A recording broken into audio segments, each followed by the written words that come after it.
우리나라의 같은 명절이 두 번 있는 게 있습니다. 설날이죠, 설날.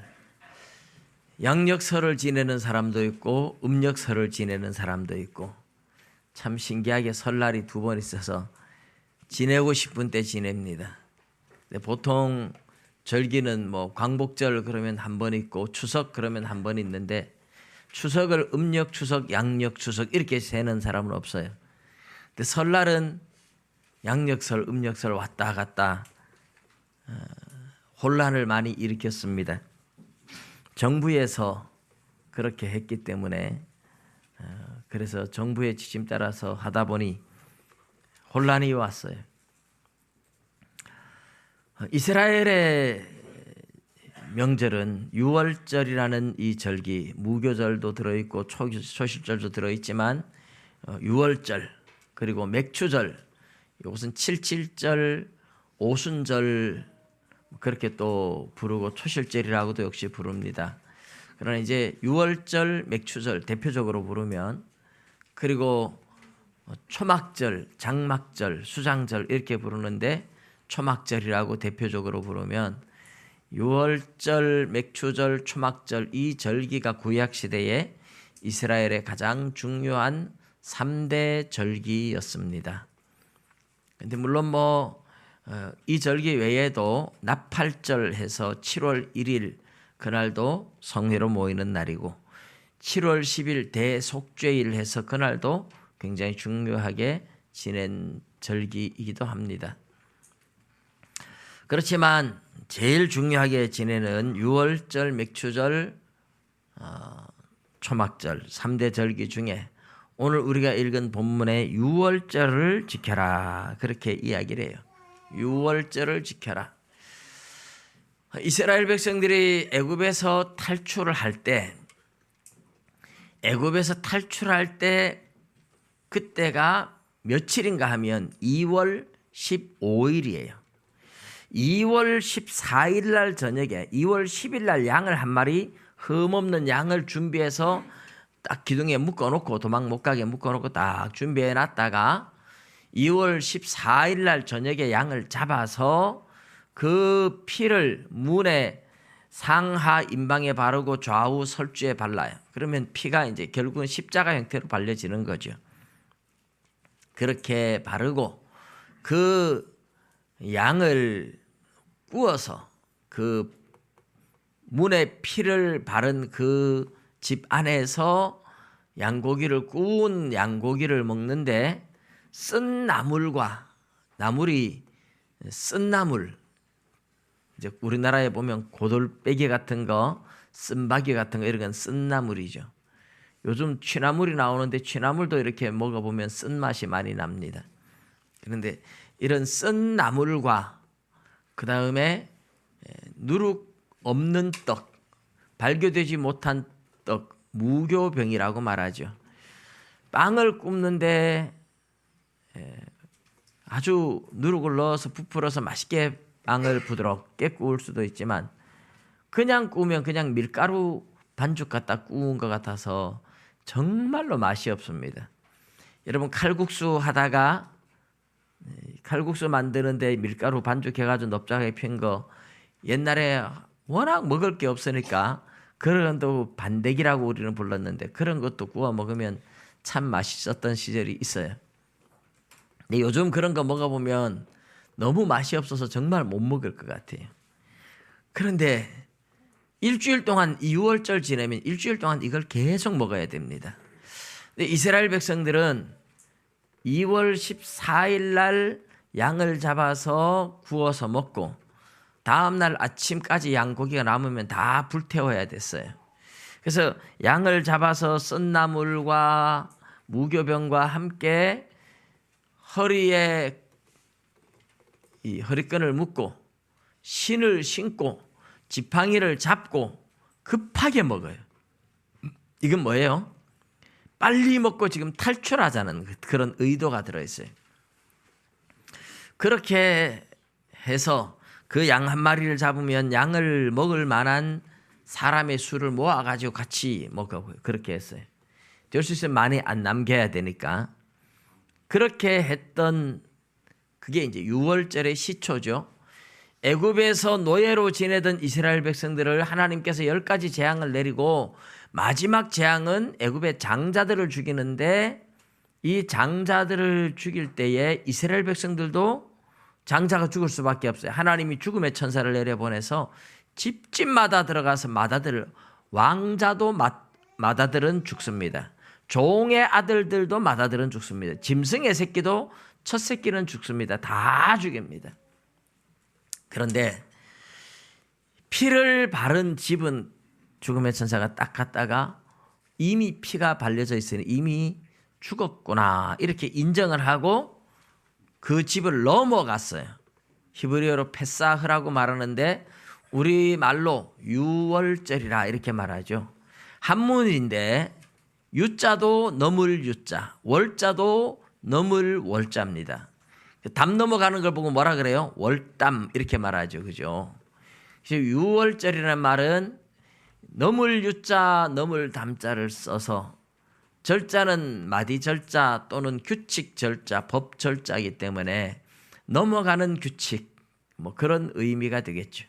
하나님께서 하나님의 백성들을 살리기 위해서 문에 피를 바른 집은 죽음의 천사가 내려왔다가 그 집은 그냥 훌쩍 타넘어서 넘어가요. 그 집에 들어가서 장자 안 죽이고 넘어가요. 그렇게 했던 것이 유월절이다 이러죠.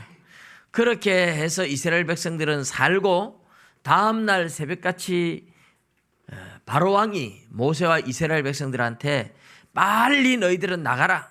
너희들이 광야에 가서 하나님께 제사 드린다고 하니까 빨리 가라 해서 내보냈던 거죠. 그래서 급하게 짐을 싸가지고 이스라엘 백성들이 유월절 밤을 보내고 14일 날 밤을 보내고 15일 날 탈출을 했는데, 그렇게 탈출을 할 때 하나님께서 해마다 이 날을 잊어버리지 마라. 너희들이 애굽의 종로로 타다가 구원받은 이 날을 기념해서 이 유월절 의식을 영원히 계속해라. 그렇게 했던 거예요. 그래서 이스라엘 백성들이 광야로 나오고 드디어 시내산에 와가지고 이제 시내산에서 성막을 만들고, 우리 민수기 앞에 1장부터 보면 각 지파의 우두머리 정하고, 그리고 인구 조사하고, 진치는 순서 정하고, 레위인들도 진치는 순서 정하고, 레위인들의 역할 정하고, 그리고 정결하게 하는 의식이라든지 나시린의 법 이런 거 다 하고, 그리고 이제 성막 봉헌식까지 했죠. 성막 봉헌식을 해서 하나님 앞에 다음 해 정월 초하루에 성막을 짓고, 그리고 이 12일 동안 성막 봉헌식을 했어요.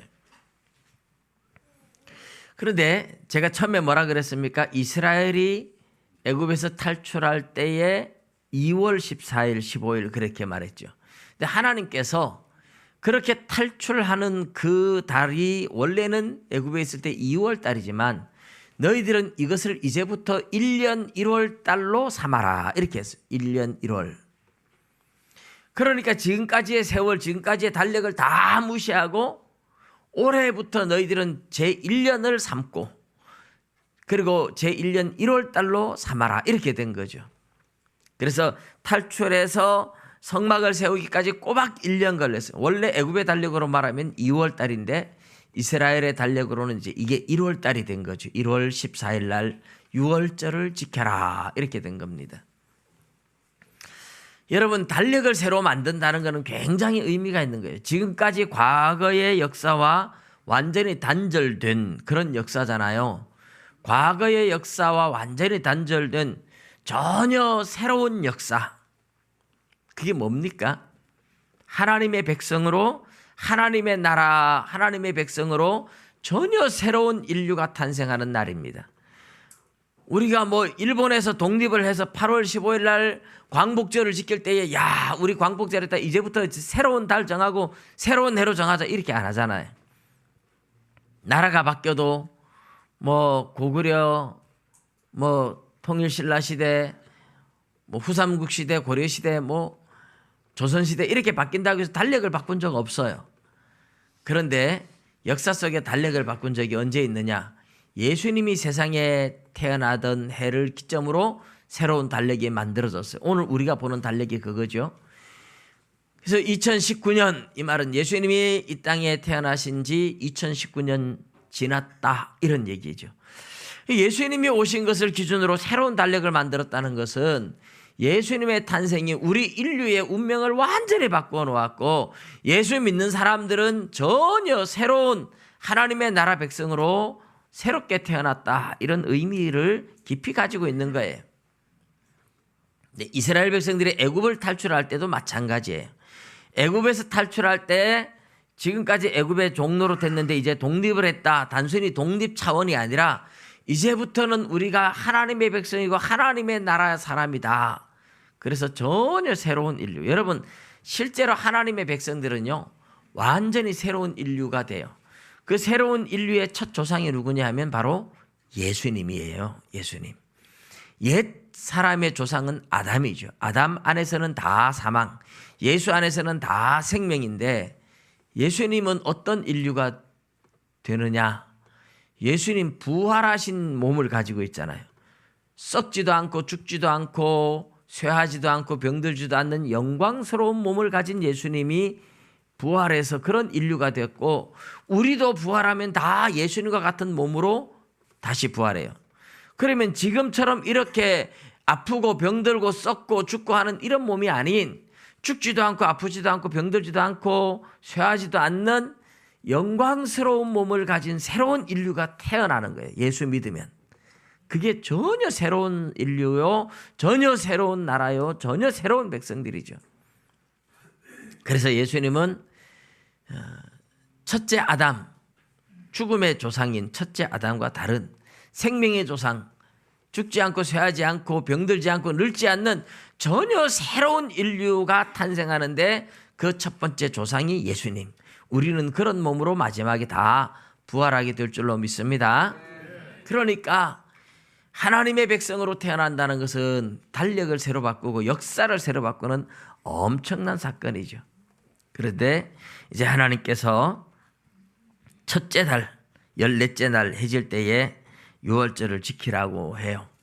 그러니까 첫째 달, 원래 애굽의 달력을 말하면 뭐라 그랬어요? 둘째 달이지만 이스라엘 백성들의 입장에서는 하나님께서 1년 1월 시작했으니까 이제 2년 1월 달, 1년 1월 달은 다 지나갔고 성막 세우고 이제는 2년 1월 달 성막 세웠고 유월절을 지키는 겁니다. 그래서 1월 14일 날 유월절을 지키는데, 이제 마침 부정하게 된 사람, 시체로 말미암아 부정하게 되었다 하는 말은 집안에 뭐 어른이나 누가 갑자기 병들어서 아프다가 하필이면 그날 죽거나 그 전날 죽어버렸어요.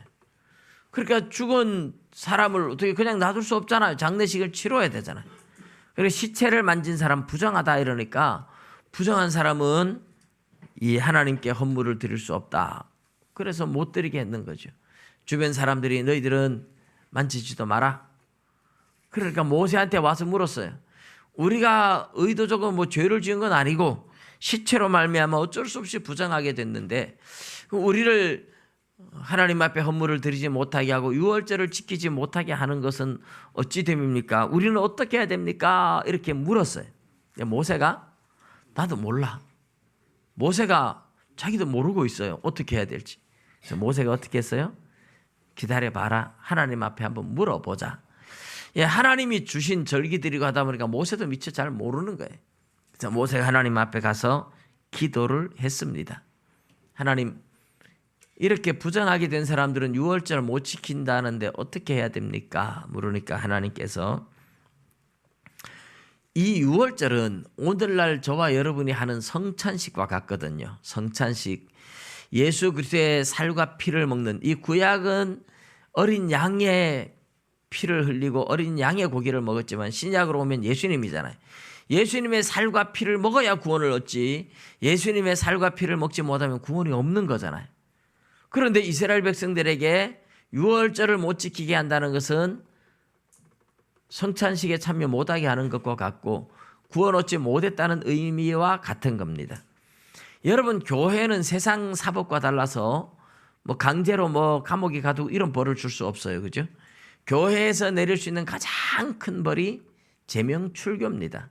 당신은 이제 예수 믿는 사람 아니야, 교회 오지 마 하고 쫓아내는 제명출교가 가장 큰 벌이에요. 천국 못 가게 하는 거죠. 그런데 그 다음으로 큰 벌이 뭐냐면 수찬정지라고 해서 성찬식에 참여하지 못하게 하는 겁니다. 수찬정지를 당하면 그 앞에 어떤 직분도 할 수 없어요. 제명출교 당한 사람은 그 사람이 목사든 장로든 권사든 더 이상 그런 일 못 하잖아요. 수찬정지 당한 사람도 앞에 것들 모든 거 아무것도 할 수 없어요. 그래서 제명출교 다음으로 가장 큰 벌이 수찬정지해서 성찬식에 참여하지 못하게 하는 겁니다. 이스라엘 백성들이 유월절에 참여하지 못한다는 것은 굉장히 큰 문제예요. 하나님의 구원의 은혜에 동참해야 되는데 부정한 사람들을 참여할 수 없다.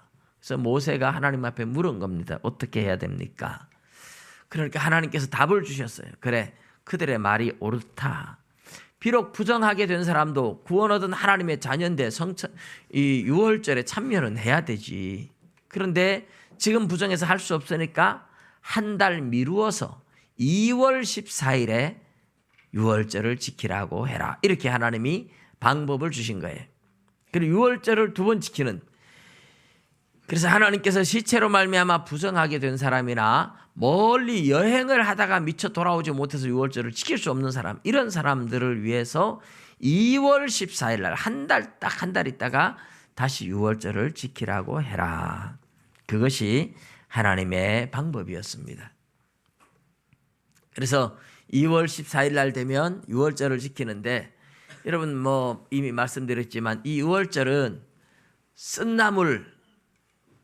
나물도 쓴 걸 먹고 떡도 누룩 없는 떡을 먹어서 맛이 한 개도 없고, 이런 쓴 나물과 누룩 없는 떡과 양고기를 같이 먹는 거죠. 이게 뭘 상징합니까?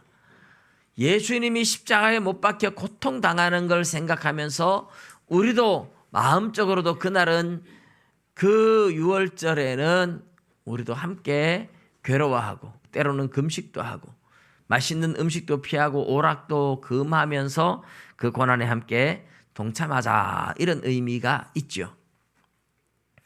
여러분, 그래서 오늘날 교회는 유월절이 아니라 어떻게 해요? 예수님이 고난받은 고난주간을 종려주일로 해서 고난주간 한 주간 동안 금식하기도 하고 작전기도 하기도 하고 그렇게 많이 합니다. 이 고난주간은 예수님이 십자가를 지시고 고난받으신 걸 생각하면서 함께 힘들게 고난당하는 삶을 경험하고 주님의 아픔에 함께 동참하는 그런 날들입니다. 오늘 우리가 이제 유월절에 대해서 보는데, 하나님께서는 이 유월절을 그래서 굉장히 소중하게 얘기한 거죠. 유월절 지켜라. 여행 중에 있는 사람이라도, 부정하게 된 사람이라도 유월절은 반드시 지켜라. 성찬식도 그런 거예요. 여러분, 성찬식 참여를 굉장히 귀하게 얘기해야 됩니다. 성찬식에 꼭 참여해야 되는데, 성찬식에 죄가 많아서 참여할 수 없을 수도 있잖아요. 너무 양심에 꺼리끼는 죄를 많이 지었으면 참여하면 안 돼요. 근데 작은 죄를 지으면 회개하고 참여하고. 그래서 어쨌든 성찬식에 참여하기 위해서 내 삶을 거룩하게 만들어야 되는 겁니다. 하나님께서 뭐라고 하시느냐 하면, 여행 중에 있지도 않으면서 부정하게 되지도 않으면서도 유월절을 지키지 않는 사람은 하나님의 백성에서 끊어져 나간다고, 하나님께서 그들을 버리시겠다고 그렇게 말씀합니다. 그 백성 중에서 끊어지겠다. 하나님의 백성에서 끊어진다는 것, 이것은 구원 얻은 하나님의 자녀가 아니라는 뜻이죠. 무서운 얘기예요. 그래서 이스라엘 백성들은 유월절을 철저하게 지켰습니다. 보통 사람들은 정월 14일 날 유월절 양고기를 구워서 먹고 15일부터 22일까지 일주일 동안 무교병을 먹으며 무교절로 그렇게 지켰던 겁니다. 부정하게 된 사람이나 여행 중에 있는 사람은 어쩔 수 없이 지킬 수 없으니까 한 달 후에 2월 14일 날 그렇게 또 유월절을 지켜서 유월절이 2번 지키는 그런 결과가 되었다. 오늘 우리 민수기 9장에서 이제 첫 번째 앞에 나오는 내용이에요. 성막 봉헌식이 끝나고 그리고 이제 등잔불 켜고 레위인들을 요제로 하나님 앞에 드려서 하나님 앞에 나오는 모든 사람들이 레위인들을 통해서 쉽게 나올 수 있도록 길을 열어놓은 것까지가 우리 8장이었는데, 그리고 9장에 나오면 성막 봉헌식 끝나고 레위인 요제로 드리고 등잔불 켜고 레위인 요제로 드리고 나서 그 다음에 바로 이어서 오는 게 이제 6월절이잖아요. 1월 1일 날 성막 세웠고 그리고 12일 동안 성막 봉헌식 했고 그리고 13일 날 등잔불 켜고 레위인들을 요제로 드렸고 그리고 나니까 14일 날 바로 6월절을 지키는 거예요. 자, 이제 6월절 다 지키고 나서 그 다음에 뭐 하느냐? 그 다음에 이제 뭐 하면 좋을까요? 시내산 밑에서 율법 받고 성막 짓고 여러 가지를 했습니다. 이제 다 했습니다. 이제 뭐 해야 될까요? 떠나야죠. 약속의 땅 가나안으로 출발을 해야죠. 언제까지 거기서 있으라고 하는 건 아니잖아요. 가나안 땅으로 들어가기 위해서 행진하는 방법이나 순서나 또 제사 드리는 거나 이런 것들을 하나님께서 다 규례를 정해 주었고 방식을 가르쳐 주었고 이제 다 준비됐습니다. 그러면 이제 출발해야죠. 가야죠. 그래서 10장에 가면 출발을 하는데 그 출발을 할 때 나팔, 양각 나팔을 불어서 신호를 알리도록 되어 있습니다. 우리 성도들 양각 나팔을 보셨는지 모르겠어요. 양각 나팔 부는 모습을 한번 보여드려야 되는데, 근데 이제 10장에 가면 그렇게 양각 나팔 불어서 신호를 해서 출발하고 가는 거예요. 그런데 오늘 9장에는 그들이 광야를 출발해서 갈 때 그들을 인도한 인도자가 있었다. 그 얘기를 이제 하나 해줍니다. 구름이 성막을 다 짓고 나니까 그 위에 구름이 덮였다. 이래. 구름이 덮였는데 밤에는 그 구름 가운데에 불 모양이 보였다. 불이 있었다는 거죠.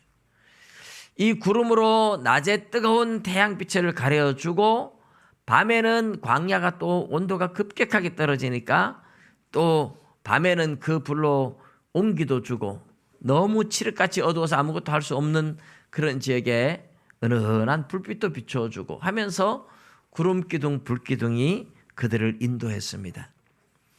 오늘 우리가 민수기 9장에서 보면 그냥 구름이 덮였고 구름이 떠오르면 가고 구름이 내려오면 멈췄다 이렇게 얘기를 하는데, 출애굽기 13장부터 보면 구름기둥이 기둥이 있었다 이야기를 해요. 민수기 14장 14절에 보면 구름기둥 불기둥으로 인도했다는 걸 모세가 하나님 앞에 모든 사람들이 다 구름기둥 불기둥으로 인도하는 걸 이방인들도 다 아는데 이 민족을 멸망시키면 안 됩니다 하고 호소를 하는 장면이 나와요. 구름기둥 불기둥이라는 것, 이 성막 위에 구름이 꽉 이스라엘 백성 진영 전체를 구름이 덮었겠죠. 그런데 그 구름에서부터 이 성막에 벗겨 있는 쪽으로 구름기둥이 쫙 내려오는 거예요. 내려오면 그 자리에 법궤를 놔두고 법궤 놔두는 자리를 중심으로 성막을 파리 차려놓습니다. 물론 법궤는 저 뒤에서 오고 앞에 기둥 천막 이런 걸 가지고 사람들이 먼저 가서 거기에 다 치고 나면 법궤가 마지막에 와서 안착을 하는 거죠. 그렇게 광야 생활은 했어요. 그런데 그 법궤가 내려오는 자리로 구름 기둥이 쫙 내려오면 이스라엘 백성들이 멈추는 겁니다. 그리고 구름 기둥이 내려오는 자리에 성막을 짓는 거죠. 그러다가 구름 기둥이 싹 떠오르면 빨리 막 텐트 걷고 천막 걷고 막 기둥 걷고 막 접어가지고 출발 준비를 하는 거예요. 그래서 구름을 따라서 또 가는 거예요. 그리고 이스라엘 백성들이 광야 생활을 할 때 철저하게 오늘 본문에서 보면 여호와의 명령 따라 행진하였고 여호와의 명령을 따라 진을 쳤으며 구름이 성막 위에 머무는 동안에는 그들이 진영에 머물렀고 구름이 성막 위에 머무는 날이 오랠 때에는 이스라엘 자손이 여호와의 명령을 지켜 행진하지 아니하였으며 혹시 구름이 성막 위에 머무는 날이 적을 때에도 그들이 다만 여호와의 명령을 따라 진영에 머물고 여호와의 명령을 따라 행진하였으며 17절부터 시작해서 계속 그 얘기를 합니다. 21절 22절을 보면 혹시 구름이 저녁부터 아침까지 있다가 아침에 그 구름이 떠오를 때에는 그들이 행진하였고 구름이 밤낮 있다가 떠오르면 곧 행진하였으며 이틀이든지 한 달이든지 1년이든지 구름이 성막 위에 머물러 있을 동안에는 이스라엘 자손이 진영에 머물고 행진하지 아니하다가 떠오르면 행진하였으니 구름이 하루 있다가 가면 같이 하루 있다가 가고 이틀 있다가 가면 이틀 있다가 가고 3일 있다가 가면 3일 있다가 가고 한 달 있다가 가면 한 달 있다가 가고 1년 있다가 가면 1년 있다가 가고 철저하게 이스라엘 백성들은 구름이 떠오르면 같이 출발, 구름이 멈추면 멈추고 그걸 가르쳐 뭐라고 하냐면 여호와의 명령을 따라 행진하고 여호와의 명령을 따라 멈추었다. 그렇게 말씀을 하죠. 광야 생활을 하는 동안 이스라엘 백성들이 자기들 마음대로 다닌 적이 한 번도 없다는 겁니다. 철저하게 구름 기둥 불 기둥의 인도를 따라갔고 구름이 가면 가고 구름이 멈추면 멈추는 삶이 광야 생활이었다. 이렇게 이야기를 해요. 그리고 구름이 가고 오는 것을 구름이 가다가 멈추고 가다가 멈추고 하는 것을 그것을 가르쳐 여호와의 명령이라 이렇게 또 이야기를 해요. 구름 기둥이 내리는 곳 역시 하나님의 법궤 위로 내려오는데 하나님의 법궤는 뭐가 있습니까? 하나님의 법궤 안에는 하나님의 말씀이 들어있어요. 그러니까 하나님의 말씀을 따라서 간다 멈춘다 이렇게 말하는 것과 같은 겁니다.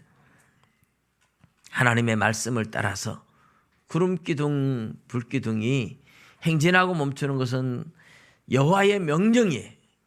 이스라엘 백성들은 광야 생활 동안 철저하게 그것이 몸에 배이는 습관이 되는 겁니다. 습관. 그것이 철저하게 습관이 되는 거죠. 여러분 오늘 이 구름기둥 불기둥이 상징하는 것은 하나님의 말씀입니다. 성도는 철저하게 하나님의 말씀에 따라 살아야 된다 하는 것을 가르치는 거죠. 그런데 말씀을 따라 사는 삶이 하루아침에 되어지는 게 아니에요. 40년 동안 이스라엘 백성들이 광야에서 그 훈련 받았어요. 계속 구름 기둥이 멈추면 멈추고 구름이 행진하면 같이 행진하고 구름 기둥이 떠올라가면 막 준비해가지고 구름이 가는 방향으로 또 가다가 구름이 멈추고 기둥이 쫙 내려오면 얼른 거기 가서 성막 짓고 하루 이틀이 아니고 계속 하니까 길들여지는 거죠. 길들여진다는 것. 여러분 길들여지는 것은 짐승도 길들여지잖아요. 그죠? 강아지도 훈련시키면 길들여지고 물고기도 훈련시키면 길들여요. 고래가 사람 말을 알아듣고 그렇게 길들여지고 있고 뭐 코끼리도 길들여져 가지고 하고 근데 짐승이 말귀도 못 알아듣는데 그거 어떻게 길들이느냐 계속 반복하는 겁니다. 계속 반복하는 거. 코끼리 길들일 때에 코끼리가 서 있는 발판에다가 전기를 통하게 해가지고 북을 한번 둥 치면서 전기를 팍 내리면 갑자기 뜨끈하니까 깜짝 놀라서 발을 탁 들고 그런데 북을 치면서 전기를 계속 흘리니까 북소리 나면 이 발 들어야 된다. 이거 여기 발판이 뜨끈해진다. 이게 코끼리 속에 완전히 각인되는 거예요. 그래서 나중에는 전기 이런 게 없는데도 그냥 가가지고 쇼하는 데 가서 북둥 치면 코끼리가 알아서 발을 버쩍버쩍 대니까 사람들이 야 코끼리가 맑게 알아듣네 똑똑하네 이렇게 하는 거예요. 길들여지는 거죠. 길들여지는 거예요. 사람은 하나님의 말씀으로 길들여지기까지 얼마나 시간이 걸릴까요? 여러분 새벽 예배 습관이 안 되면 새벽 예배 오는 게 얼마나 힘든지 몰라요. 저는 지금 거의 30년이 넘게 새벽 예배를 다녔는데 아직까지 힘들어요. 물론 새벽 되면 4시 되면 저절로 일어납니다. 저절로 일어나지만 그런 저녁에 일찍 자지 않으면 피곤할 때가 있어요. 하나님의 말씀을 읽고 말씀대로 살아가려고 여러분 다짐을 해도 작심삼일일 때가 많죠. 왜요? 길들여지지 않아서 그래요. 끊임없이 말씀 보고 말씀에 길들여진 삶을 살기 위해서 몸부림쳐야 됩니다. 하나님의 말씀에 길들여진 사람을 온유한 사람이라 그래요. 내가 하고 싶은 대로 다 하는 게 아니고 내 욕망대로 내 욕심대로 내 기분대로 살아가는 게 아니고 화가 나도 하나님께서 참으라 하는 말씀 생각나서 참고, 사랑해라 하는 말씀 생각나서 사랑하고, 그러면서 말씀에 길들여진 삶을 살아가는 것은 하루 이틀 만에 1, 2년 만에 이루어지는 게 아니에요. 수십 년씩 걸리는 겁니다. 이스라엘 백성들이 광야에서 결국은 말씀에 길들여지는 삶을 살기 위해서 40년 동안 구름기둥 불기둥의 인도를 받으며 가야만 했던 것처럼, 오늘 저와 여러분이 하나님의 말씀에 길들여지는 삶을 사는 것은 하루아침에 되어지는 게 아닙니다. 그래서 여러분, 신앙생활은 교회에 와서 예배 드리는 것이 신앙생활이 다가 아니에요. 교회에 와서 예배를 드릴 뿐만 아니라 집에서도 매일매일 성경을 읽고 묵상하고 기도하고 끊임없이 하셔야 돼요. 그래서 내가 하나님의 말씀대로 살아가는 하나님의 자녀는 하나님을 닮아야 되잖아요. 자식은 부모를 닮잖아요. 하나님이 내가 거룩하니 너희도 거룩할지어다 말씀을 하셨어요. 그래서 거룩하게 살기 위해서 다른 방법이 없습니다. 말씀에 순종하는 삶이 거룩한 삶이에요. 우리 중고등부 학생들은 매주 말씀 연구하고 있어요. 아주 우리 중고등부 학생들 매주 마태복음 한 장씩을 일주일 내내 읽고 묵상하고 요즘 그렇게 잘하고 있어요. 말로 잘한다고 하는데 진짜 잘하는지 제가 확인은 일일이 못 해봤습니다. 그렇지만 잘하고 있는 것 같아요. 우리 학생들 때부터 말씀 묵상하는 훈련 받아야 돼요. 늦게 예수 믿으신 분들도 다른 거 필요 없습니다. 성경 매일매일 성경 읽고 그 말씀 깊이 묵상해보고 그리고 기도하고 하면서 하나님의 말씀이 내 안에 들어와서 내 삶을, 내 생각을, 내 인격을 지배하도록 만들면 됩니다. 여러분, 말씀이 내 안에 들어오지 않으면 뭐가 나를 지배하나요? 세상적인 생각들이 어떻게 하면 돈을 많이 벌까? 어떻게 하면 맛있는 거 먹을까? 어떻게 하면 뭐 세상에서 성공하고 잘 살까? 세상 사람들과 똑같은 그런 생각들이 나를 지배하게 되고 그런 생각, 욕심 따라 살아가죠. 그런데 말씀이 내 안에 와서 나를 지배하면 삶이 달라지고 생각이 달라지고 모든 것이 바뀌게 되어 있습니다. 말씀이 나를 지배하는, 말씀이 내 안에 살아 역사하고 말씀이 나를 이끌어가는 성령의 인도를 받는 삶이 곧 말씀의 인도를 받는 삶입니다. 그렇게 하나님의 말씀의 인도를 받는 삶이, 그것이 하나님의 백성들의 모습이에요. 구름기둥 불기둥으로 하나님이 이스라엘 백성들을 인도했었는데 그 구름기둥 불기둥은 바깥에서 눈에 보이는 것이었지만 그래서 그것은 미흡했던 겁니다. 부족했던 겁니다. 오늘 우리 시대에는 하나님의 말씀이, 성령이 우리 안에 와서 우리의 마음과 생각을 주장하시도록 하는 겁니다. 그래서 구약 시대보다 훨씬 더 완벽한 겁니다. 그런데도 말씀에 길들여지지 못하고 말씀의 인도를 받지 못해서 여전히 예수 믿는 사람인데도 불구하고 내 생각과 내 욕심 따라 살아가다가 세상 사람들이 바라볼 때에 예수 믿는 사람들, 세상 사람들보다 더 나빠, 세상 사람과 똑같아, 이렇게 비난을 당할 때가 너무 많이 있죠. 여러분의 인생은 여러분의 것이 아닙니다. 하나님의 것입니다.